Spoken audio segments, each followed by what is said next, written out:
18 साल हम लोग अपने गांव की बिजली भी फ्री यहाँ पे कर सकते हैं। मतलब 18 साल तक पूरा गांव बिजली फ्री में हर गली में हमने लाइटें लगवानी है, लाइटें हमने लगवानी शुरू कर। चौक है, इनको हम सब लोग मिलके इतने सुंदर बना सकते हैं और आने वाले टाइम में हिंदुस्तान में हमारा गांव सबसे सुंदर बनेगा। बस हमने थोड़ा, उसके बाद हॉस्पिटल की सुविधा, तो घर बैठे हम लोग काम देंगे, थैले सीमने का हम लोग तो ये जो लेडीज़ के लिए हम लोग फ्री में क्लास से लगाएंगे, प्रोफेशनल क्लास से लगाएंगे।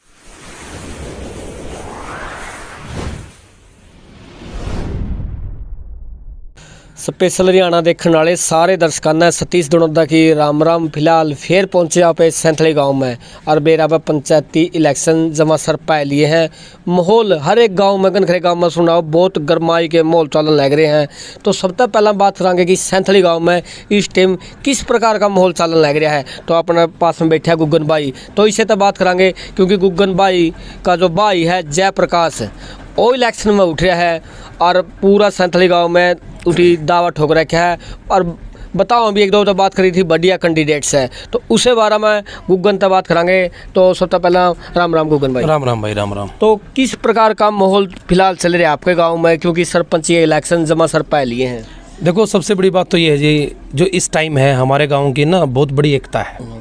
हमारे गांव में अब की बार बहुत अच्छी एकता बनी है और सब साथ मिलके अब की बार अपनी इच्छा से कैंडिडेट को लेके आएंगे। अच्छा। कोई भी वोट अभी की बार खुल के नहीं आना चाहता और मैं चाहता हूँ आए भी ना खुल के, क्योंकि खुल के जब एक दूसरे के साथ कोई लगता है तो एक दूसरे के साथ बहसबाजी बनती है। मतलब मैं तो ये कहता हूँ जैसे गवर्नमेंट ये चाहती है कि आप अपना वोट छुप के डालें, मैं तो कहता हूँ कि आप अपना वोट बिल्कुल छुप के और अपनी इच्छा से डालें। किसी भी कैंडिडेट को आप डाल के आएँ और एक अच्छा कैंडिडेट, दमदार कैंडिडेट, हर चीज़ को देख के बोलने चालने में, घूमने फिरने में, पंचायती हिसाब से हर चीज़ में दमदार कैंडिडेट आप लेके आए, जिसकी सोच बड़ी हो, काम बढ़िया करवाए, एक ऐसा कैंडिडेट आप लेके आए। अच्छा। हाँ जी। फिर आप क्योंकि गांव में लगातार अंडो फिरो भी सारा जाओ हो, कुछ ऐसा है कि आप गांव के लिए कुछ हमारे चैनल के माध्यम से घोषणा करना चाहते हो? बिल्कुल, देखिए बिल्कुल अच्छी बात है ये। और जैसे अगर गांव वाले हमें मौका देते हैं और उसके बाद बहुत सारे काम ऐसे जो गांव में अभी तक नहीं हुए, जिसमें सबसे पहली चीज़ तो हम लोग जो आने वाले जो बच्चे हैं, जो हमारे गांव का भविष्य बनने वाले हैं, उनकी एजुकेशन को लेके हम लोग बात करेंगे। क्योंकि हमारे जो गांव में स्कूल है अभी तक वो 8वीं तक का स्कूल है, तो सबसे पहले हमने उस स्कूल को +2 तक लेके जाना है। मेरा सबसे पहला टारगेट यही रहेगा कि हमारे गांव का जो स्कूल है वो +2 तक हो जाए, हमारे बच्चों को +2 तक बाहर पढ़ने ना जाना पड़े। उसके बाद हमारे गांव में और भी बहुत सारी कमियां हैं, जैसे छोटे छोटे बच्चे हैं, ठीक है ना, अनुशासन की, तो पूरा यूनिफॉर्म में बच्चों को लेके आना है, एक अच्छा माहौल बच्चों को देना है। जैसे माहौल के ऊपर अगर मैं बात करूं तो हमने देखा होगा कि जैसे माहौल में हम रहते हैं वैसा व्यक्ति बन जाता है। जैसे कई बार हम लोग मंदिर में जाते हैं तो आपने देखा होगा कि हम मंदिर में एंटर करते ही हमारे अंदर एक एनर्जी, एक पॉजिटिव एनर्जी आने लग जाती है, हम बिल्कुल एक धार्मिक बन जाते हैं तुरंत, और हमारे अंदर से एक नेगेटिविटी खत्म हो जाती है। और जैसे ही हम लोग, अगर आपने देखा होगा कई बार हम लोग, अगर हमारे घर में एक कमरा में पोस्टर लगे होते हैं भगत सिंह, राजगुरु, सुखदेव, तो जब हम उनको देखते हैं तो हमारे अंदर एक खून सा खोलने लग जाता है, मतलब एक क्रांतिकारी विचार हमारे तुरंत बन जाते हैं। मतलब कहने का आपका मतलब है जिसा देखा नहीं अपना मन में उसा विचार जरूर आवा है। बिल्कुल, उसा विचार हमारे मन में बिल्कुल आता है। तो इसलिए बच्चों को, छोटे छोटे बच्चों को एक शानदार, एक साफ सुथरा माहौल हमने देना है। स्कूल के अंदर फूल पौधे, बैठने का अनुशासन, ड्रेसअप के ऊपर हमने बड़ा फोकस करना है और उनके विचारों में पॉजिटिविटी लेके आनी है और उनको हमेशा मोटिवेट रखना है, हमेशा लक्ष्य की तरफ रखना है। उनको कभी भी हमने, मतलब एक छोटे स्तर की बात उनके सामने हमने नहीं करनी, उनको हमेशा आगे बढ़ने की प्रेरणा देनी है और उनको यही बोलना है कि हमेशा एकदम आगे बढ़ना और अपने लक्ष्य की तरफ उसने बढ़ते रहना है। दूसरी बात, बच्चों के लिए हमारे स्कूल में लाइब्रेरी नहीं है, बच्चों को लाइब्रेरी की ज़रूरत है और इसके ऊपर भी हमारा बहुत बड़ा फोकस है। उसके बावजूद हर बच्चा, सब जानते हैं कि देखिए कोई एजुकेशन में नौकरी लाइन में जाना चाहता है, बहुत सारे बच्चे ऐसे जो स्पोर्ट्स में जाना चाहते हैं, बहुत इच्छा होती है खेल की, और खेल से ही बच्चे के अंदर एक कॉन्फिडेंस लेवल आता है। और अगर बच्चा खेल में निकल जाता है आगे, तो हम जैसे अब की बार ओलंपिक में देखा इंडिया में कितने गोल्ड मेडल आए, इंडिया बहुत आगे लेवल पे जा चुका है, तो हम चाहते हैं कि पूरे इंडिया में हमारे गाँव का भी नाम आए गोल्ड मेडल में। तो उसके लिए सबसे पहले हमने जो करना है वो ये करना है कि हमारे गाँव के अंदर एक एकेडमी होनी बहुत ज़रूरी है और एकेडमी में हर तरह का कोच होना बहुत ज़रूरी है। तो हम लोग सबसे पहले एकेडमी लेके आएंगे, जिसमें क्रिकेट एकेडमी होगी, बैडमिंटन की होगी, और बहुत सारी ऐसी चीज़ें हैं जो हमने लेके आनी है, ठीक है ना, वॉलीबॉल, बास्केटबॉल। मतलब आप पूरा गांव को शिक्षा की ओर आगे लेके जाओगे। शिक्षा की ओर और खेल की ओर हम लोग इसको आगे लेके आएंगे। और हमारा जो पंचायती ज़मीन है यहाँ पे, उसमें हम लोग जो 5 एकड़ के अंदर हम लोग यहाँ पे सबसे पहले अपना ग्राउंड बनाएंगे। एक ग्राउंड हमें बहुत बड़ा यहाँ पे। इसी के साथ और हमारे गांव में जो सबसे बड़ी समस्या है पानी के, पीने के पानी की, आज भी पीने का पानी गांव से बाहर से लेके आना पड़ता है, नलके लगे हुए हैं, राइट। तो जो हमारा पानी, पीने का पानी है, नहर का पानी बहुत अच्छा माना जाता है, जिसके जो कि एल्कलाइन भी होता है, जिसका TDS भी बहुत अच्छा होता है, पर उसके अंदर यहाँ तक पहुँचने तक गंदगी मिल चुकी होती है। तो हमें वाटर सप्लाई में एक अलग से सप्लाई RO पीने के पानी की हमें देनी है। इसके ऊपर भी हमारा बहुत बड़ा फोकस है, क्योंकि पानी अच्छा जाएगा तो स्वास्थ्य बना रहेगा। अगर स्वास्थ्य बना रहेगा तो बहुत सारे पैसे हमारे बीमारी से बचेंगे और एक इंसान एक अच्छी लाइफ यहाँ पे जी पाएगा, एक लॉन्ग लाइफ यहाँ पे हम लोग जी पाएंगे। इसी के साथ लाइट की अगर हम लोग बात करें, देखिए आज बहुत सारे ऐसे घर है जहाँ पे सोलर प्लांट लगाए जाते हैं, घर घर सोलर प्लांट लग रहे हैं, खेतों में भी लग रहे हैं, आजकल समरसीबलों पे लग रहे हैं। आने वाले टाइम में मेरे हिसाब से ये हर जगह हो जाएंगे। तो अब बहुत सारे गाँव में क्या होने लग रहा है, अब गाँव का पूरा एक सोलर प्लांट लगने लग गया। अब गवर्नमेंट भी इसमें बहुत सपोर्ट दे रही है, सब्सिडी दे रही है कि आपको सब्सिडी मिलेगी और आप सोलर प्लेट लगा लो। तो मेरा ये भी टारगेट है कि गाँव के अंदर गाँव का अपना सोलर प्लांट हम लोग लेके आएंगे। गाँव के सोलर प्लांट में अगर हमने 3-4 साल जो रीडिंग हम लोग दे रहे हैं, जिस रीडिंग के हिसाब से हम बिल दे रहे हैं, उसको देने के बाद 18 साल हम लोग सोलर प्लांट की मदद से हम लोग अपने गांव की बिजली भी फ्री यहाँ पे कर सकते हैं। मतलब 18 साल तक पूरा गांव बिजली फ्री हैंडल कराएगा। हाँ, 25 साल लाइफ होती है सोलर प्लांट की। 25 साल की लाइफ में आप ये मान लीजिए 7 साल में वो अपना प्रॉफिट भी निकाल लेंगे, राइट, और अपने पैसे भी पूरे कर लेंगे, और उसके बाद वो गांव के नाम हो जाता है 18 साल के लिए। 7 साल उनका अपना पैसा होता है वो, मतलब 7 साल उनका खर्चा होगा। हाँ। बाकी 18 साल उनकी बिजली फ्री मिलेगी। बिल्कुल बनेगी। गलियों में, हर गली में हमने लाइटें लगवानी है, लाइटें हमने लगवानी शुरू कर दी। हर गली में, हर स्टेडियम में लाइटें। हमारे गाँव में एक ऐसा माहौल बनेगा, देखना आप, कि बच्चा रात के 10-10 बजे तक भी अगर खेलना चाहेगा तो वो खेलेगा। मतलब अंधेरा की दिक्कत नहीं आएगी, पूरा दिन भर का माहौल हम लोग बनाएंगे, चाहे वो गलियों में है। और गांव की कोई भी गली ऐसी नहीं होगी जो कच्ची रहेगी। गांव की ब्लॉक के साथ ब्लॉक लगेंगे गांव में, राइट, सिमटेड। उसे एक एक गली को पक्का बनाना है, पूरे गांव को साफ सुंदर लाइटों के साथ, फूल पौधों के साथ एक एक गली को हमने सुंदर बनाना। बड़ी बात ये कि आज भी बहुत सारे घरों में ऐसे जो कि जगह नहीं है, हमारे कुछ लोगों के पास आज भी बड़े परेशान है। तो जो सरकारी कॉलोनियाँ कटती है, तो हमने सरकारी कॉलोनियाँ लेके आनी है। जितने भी गरीब लोग हैं, हमने सबको, जो बेचारे अभी कुछ अच्छा नहीं कर पाए अभी तक, हम चाहते हैं कि उनको एक एक प्लाट मिले, राइट। और उस प्लाट के ऊपर जो पैसे जो गवर्नमेंट देती है, हमारा ये रहेगा कि उनको हम मकान भी बना के, गवर्नमेंट से मकान बनवा के उनको दें। प्लाट भी देंगे, कॉलोनी कटवाएंगे और फिर उसके ऊपर मकान बनवाएंगे। मतलब दोहरा फायदा हो जाएगा भाई। हाँ। इस तरह अगर पूरा गांव अपना सरपंच पद पर नियुक्त करे हैं। हाँ। उसके बाद देखो, बड़ी दुख की बात है कि आज जब हम लोग वोट मांगने जाते हैं तो बहुत सारे बुजुर्ग हमें मिलते हैं, बूढ़े बुढ़िया मिलती है, तो कहते हैं कि हमारी पेंशन कट गई। मैं एक ही बात बोलना चाहता हूँ, देखो कि यार किसी ने अपनी जेब से तो पैसे देने नहीं, गवर्नमेंट ने पैसे देने होते हैं, राइट।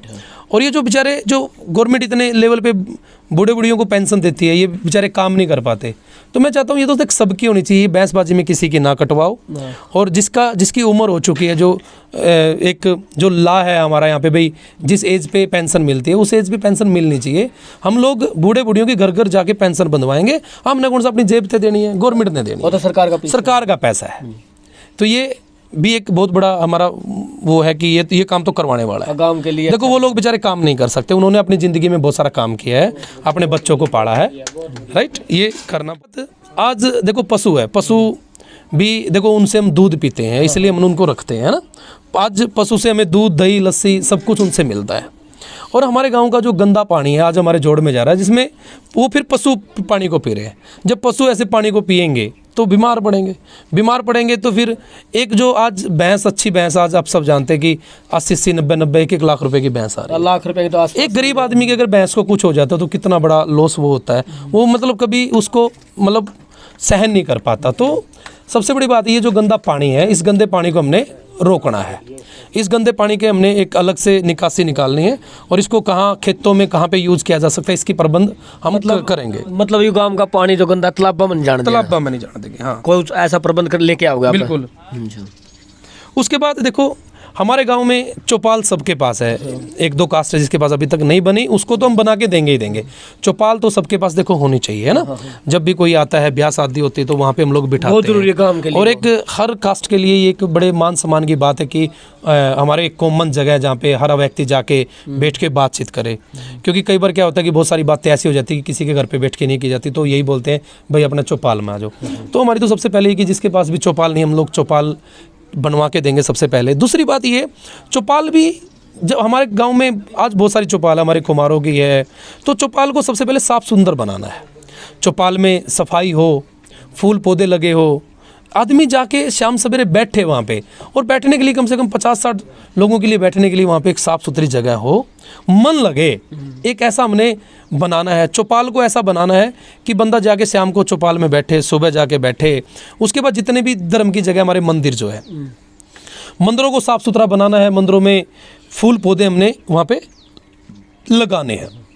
तो ये सारे काम हम लोगों। उसके बाद देखो, गाँव के जो चौक है, अब हर गाँव में चौक होते हैं, हर जगह चौक है। हमारे यहाँ पे जहाँ पे अपने पड़तों की और अपने जाटों की थाई है, इसके सामने एक बहुत बड़ा चौक है। वो इतना प्यारा चौक बन सकता है, मतलब शहर में भी इतने बड़े चौक देखने को नहीं मिलते। हमारे मंदिर के पास बहुत सारी जगह है और काफ़ी ऐसी जगह है जहाँ पे इतने शानदार शहर भर के चौक बनाए जा सकते हैं। मैंने पहले भी बोला था, अब भी बोलना चाहूँगा, देखिए कि ये जो चौक है, इनको हम सब लोग मिलकर इतने सुंदर बना सकते हैं और आने वाले टाइम में हिंदुस्तान में हमारा गाँव सबसे सुंदर बनेगा। बस हमने थोड़ा सा ध्यान देने की ज़रूरत है, मतलब मेहनत करनी, बस थोड़ी सी मेहनत करने की जरूरत है। देखो, पेड़ पौधे धरती पे उग रहे हैं, वही पेड़ पौधे फूल पौधे हमने वहाँ पे लगाने हैं। थोड़े से सिस्टम से हमने उसको। हमारे गांव में बस की सुविधा नहीं है, लड़के लड़कियां पढ़ने जाते हैं बाहर। देखो, +2 से पहले ही जा रहे हैं अभी तो, है ना। +2 तक का स्कूल तो हम बनाएंगे, लेकिन उसके बाद कॉलेज में जाते हैं, ITI में जाते हैं। तो बस की सुविधा हमारे गाँव में नहीं है और हमने इस बस की सुविधा को लेके आना और एक परमानेंट के लिए लेके आना है। 1-2 बार बीच में लग जाती है, फिर वो हट जाती है। मतलब जो आप बस लेके आना चाहो, सिर्फ धनौदा के लेके जाना हो या आगे के लिए? एक तो सिर्फ बस धनौदा जाने के लिए लेके आए, क्योंकि आपका जो भी यहाँ से जाओ धनौदा। नहीं, देखिए मैं बताता हूँ। देख कि सबसे बड़ी बात ये, जैसे हिसार से बस आती है, मैं चाहता हूँ जो सूर्यवाड़ा मोड़ होते हुए दोनों वहाँ पे निकलती है, धनौदा निकलती है, तो यहाँ से लितानी मोड़ होके भी धनौदा, सैंथली होते हुए धनौदा निकाली जा सकती है। तो 1-2 बड़ी बसें जो चंडीगढ़ से हिसार की तरफ निकले और जो हिसार से चंडीगढ़ की तरफ निकले, तो ऐसा एक सर्विस हम लोग यहाँ पे लेना चाहते हैं और जो उसको हम लेके आएंगे ही आएंगे। ये मेरा सबसे बड़ा टारगेट है, क्योंकि और स्कूल टाइम पे तो खासकर हमें स्कूल टाइम पे तो चाहिए, जब बच्चों की छुट्टी होती है और जब बच्चे स्कूल में जाते हैं, तो इस टाइम पे तो हमें बस चाहिए। लड़के और लड़कियों के लिए बड़े परेशानी होती है, खड़े होते हैं किसी के साथ। आपको पता है हमारे सभी गाँव में ज़्यादातर जमींदार होते हैं, ये तो है ना। कुछ लोग दिहाड़ी मजदूरी करते हैं, तो इनके पास कमाई का जो साधन है वो पशु है। गांव में पशुओं की चोरी हो रही है, चोरी को रोकने के लिए ये CCTV का जो इंतज़ाम है, ये हमने हर जगह कर देना है। हमने इस पशुओं की चोरी को हमने रोकना है। सबसे बड़ी बात तो ये है CCTV, और सबसे बड़ी बात है गांव को फुल वाईफाई हम बनाएंगे ताकि हमारे बच्चों को ऑनलाइन पढ़ने की दिक्कत ना आए। आज अगर हम लोग कोई बुक नहीं खरीद के लेके आ सकते, तो हम हर घर में मोबाइल है और हर बुक आज मोबाइल के ऊपर अवेलेबल है। आप गूगल पे जाओ, आप कोई भी बुक, कितने भी धार्मिक विचार आपको नेट पे मिलेंगे, लेकिन बहुत सारे रिचार्ज नहीं करवा पाते, नेट की प्रॉब्लम है। तो ये जो प्रॉब्लम हम लोग ख़त्म करेंगे, हम गांव को फुल वाईफाई हम यहाँ पे बनाएंगे ताकि बच्चा आसानी से अपने घर बैठ के अपने मोबाइल से, मतलब सरकार की तरफ तो लेके आओगे वाईफाई? बिल्कुल लेके आएंगे, बिल्कुल लेके आएंगे, वाईफाई हम लोग लेके आएंगे। उसके बाद हॉस्पिटल की सुविधा, जब भी कोई छोटी सी प्रॉब्लम आ जाती है तो धनौदा जाना पड़ता है, उकलाना जाना पड़ता है। एक छोटा सा चिकित्सालय जो है वो हमारे गांव में बनना चाहिए, तो हम वो बनना चाहिए। हम लोग हॉस्पिटल गांव में एक लेके आएंगे। उसके आज हमारे गांव में लड़के लड़कियां जो है आज 10-10, 15-15 हज़ार रुपये की भी इनको नौकरी नहीं मिल पा रही। मैं आपको सच बता रहा हूँ, आज गाँव में बहुत सारे लोग मजदूरी कर रहे हैं, है ना। तो इसमें सबसे बड़ी बात यह है कि जो लेडीज़ की मैं बात करूं, आज लेडीज़ घर पे रहती है, घर का काम करने के बाद वो घर बैठ के 10-15 हज़ार रुपये महीना कमा सकती है, लेकिन कैसे कमाए, ये बड़ी प्रॉब्लम है। लेकिन अब मैं हमेशा हर शहर में रहा हूं, मैंने देखा है, मैं आउट ऑफ इंडिया भी गया हूं, कम से कम मैंने मैं 12 से 15 कंट्री घूमा हूँ। मैंने सिंगापुर, मलेशिया, दुबई, मैंने हर कंट्री में मैंने विजिट किया है, सिर्फ बिज़नेस के लिए मैंने किया है। तो आजकल सबसे बड़ा जो बिज़नेस है वो आजकल थैलों का चल रहा है, क्योंकि जो ये प्लास्टिक वाले पॉलीथीन है ये तो बंद होते जा रहे हैं, गवर्नमेंट ने इनको बैन कर दिया है।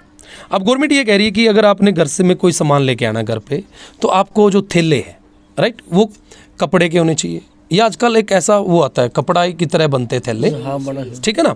तो हम लोग क्या करेंगे, शहर में थैलों की इतनी ज़्यादा डिमांड है, घर घर में लेडीज़ थैले सीम के दे, हम लोग गांव में वो लेके आएंगे। मतलब महिला को घर बैठे आप काम दोगे? महिला को घर बैठे हम लोग काम देंगे, थैले सीमने का हम लोग काम देंगे। इससे पहले हिसार में बहुत बड़ा ये काम चल रहा है, हमारी बहुत बड़ी जान पहचान है इस काम में। 2-3 कंपनियां ऐसी है जो थैले मंगाती है, जिनके साथ हमारे बहुत अच्छे रिलेशन है। हमारे जो मित्र है उनकी वो कंपनियां है, तो वो ऐसे ही शहरों में थैले देते हैं, घर घर जाके देते हैं। तो हम लोग हर हफ्ते यहाँ पे एक बहुत बड़ा टेंडर थैलों का लेके आएंगे, यहाँ से सिलेंगे और ट्रक भर के हमारे गांव से बाहर जाएगा, और घर घर में मतलब 10-15 हज़ार रुपये लेडीज़ घर बैठ के कमाएगी। अब मतलब बिजनेस बन जाएगा पूरे गांव के लिए। पूरे गांव के लिए। सबसे बड़ी बात ये भी है कि जैसे अब आप सारे जानते हैं कि मेरे जैसे होटल भी है, पानी के प्लांट भी है, सलून की हमारी चैन भी है। रेड ब्यूटी के नाम से मेरी एक सलून की बहुत बड़ी चैन है, जैसे लैक्मी और ओरेन है, राइट। अब देखो, लेडीज़ का जो सबसे ज़्यादा इंटरेस्ट होता है वो क्या होता है, ब्यूटी में होता है, या फिर ब्यूटिशियन बनना चाहती है, मेकअप में जाना चाहती है, मेहंदी में जाना चाहती है, हेयर स्टाइलिंग में जाना चाहती है ना। तो सबसे पहली चीज़ क्या है कि मैं ये जो काम सीखने का है, जैसे अगर सलून का काम कोई भी कंप्लीट करे, उसमें कोर्स होते हैं, जैसे PGDC कोर्स होता है, इसमें हेयर स्टाइलिंग आ जाती है, इसमें मेकअप आ जाता है, HD मेकअप आ जाता है, और बहुत सारे स्किन्स के आ जाते हैं। तो ये जो लेडीज़ के लिए हम लोग फ्री में क्लासें लगाएंगे, प्रोफेशनल क्लासें लगाएंगे, जो कोर्स 1.5 लाख रुपए में होता है, वो कोर्स हम लोग गांव में फ्री में करवाएंगे। और फ्री में मैं इसलिए करा सकता हूँ क्योंकि मेरे अपने सलून है, इसलिए हम लोग एक एक को सिखाएंगे, ताकि हमारे गांव की जो लड़की है कहीं भी जाए वो अपने पैरों पे खड़ी रहे। और गांव में नहीं, ये तो हम हर जगह करेंगे। उसके बाद जैसे जो रोजगार युवा है हमारे, राइट, इनके लिए भी देखियो, आज बीज बनाने वाली कंपनियां हैं, बहुत सारी कंपनियां आती है, जैसे पानी के प्लांट लगते हैं। अगर एक बढ़िया इन्वेस्टर आपके एरिया में आ जाता है तो 50-100 लड़कों को बढ़िया नौकरी दी जा सकती है। तो ये चीज़ें हम लोग करेंगे, हम लोग इस पर काम भी कर रहे हैं। और ये लेके सारी चीज़ें एक हम सब लोगों ने मिलके, जो गाँव वासियों ने जो करना है वो ये करना है कि जब भी किसी भी बच्चे का जन्मदिन आए, किसी का भी आए, तो हर दिन गाँव में पेड़ भी लगाने हैं। जन्मदिन पे एक पेड़ पक्का लगाना है, और ये पूरे गांव के लिए हम ये मुहिम चलाते रहेंगे कि हर माँ बाप के नाम एक पेड़ लगे और हर जन्मदिन पे एक पेड़ लगता रहे, पर्यावरण अच्छा रहे, गांव साफ सुथरा रहे, ग्रीन रहे, सुंदर लगता रहे। तो मैं तो यही कहना चाहूँगा। और दूसरा, गांव वासियों से पूरी हाथ जोड़ के विनती है कि आप अपना कैंडिडेट दमदार लेके आएँ, और हमें सहयोग देने के लिए हमारा जो चिन्ह है वो कांच का गिलास है। तो मैं कहना चाहूँगा कि हमें भी सपोर्ट करें आप लोग, क्योंकि हम आपके साथ हैं, और आपका भी हमें साथ मिलता रहे, और हम सब लोगों ने मिलकर गांव का पूरा ये विकास करना है। और ये जो सारी बातें बोली गई ये हम लोग 100% यहाँ पे करेंगे। तो थैंक यू, बहुत बहुत धन्यवाद। तो देखो बा, गुग्गन भाई ने सैंथली गांव के लिए बहुत बड़ी घोषणा जारी करी है। बाकी आपके विचार हैं, आप सोच लियो, समझ लियो, देख लियो, क्योंकि ओनली 2 तारीख ने वोट पड़ने हैं। आपका डिसीजन होगा, क्योंकि आपका एक वोट बहुत कीमती हो है। तो आप अपना सोच विचार के वोट डालियो, और वीडियो ने थोड़े ज़्यादा शेयर करियो। जय जवान, जय किसान।